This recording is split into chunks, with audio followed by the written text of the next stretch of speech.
আপনি কি জানেন মায়ের জন্মমাস উপলক্ষে এই মন্দিরে পুজো দেওয়ার অদ্ভুত এক নিয়ম আছে, যা শুনলে আপনিও অবাক হবেন। মন্দিরে পা রাখলেই আপনার নজর কাড়বে দেওয়ালে খোদাই করা চিত্রগুলোতে। সেখানে দশমহাবিদ্যা থেকে শুরু করে শ্রীরামকৃষ্ণ দেব ও সাধক বামাখ্যাপার নিখুঁত শিল্পকর্ম, যা এই মন্দিরকে এক অনন্য রূপ দিয়েছে। বিষ্ণুপুর কালীবাড়ির গর্ভগৃহে মায়ের অপরূপ রূপ দেখলেই ভক্তি জাগে। পৌষ মাস মায়ের জন্মমাস, তাই এই সময় মায়ের ডালায় ফল মিষ্টির সাথে মূলো নিবেদন করা এখানকার শতাব্দী প্রাচীন এক বিশেষ রীতি।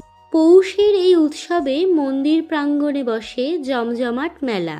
ঘর সাজানোর শৌখিন জিনিস থেকে শুরু করে সুন্দর সব দেবদেবীর ফ্রেম সবই পাবেন এখানে। গঙ্গার ধারের এই স্নিগ্ধ পরিবেশে মায়ের দর্শন আপনার মনকে শান্ত করবেই। আপনি কখনো এই মন্দিরে এসেছেন? না আসলে একবার অবশ্যই ঘুরে যান। ভিডিওটা ভালো লাগলে লাইক এবং সাবস্ক্রাইব করতে ভুলবেন না কিন্তু।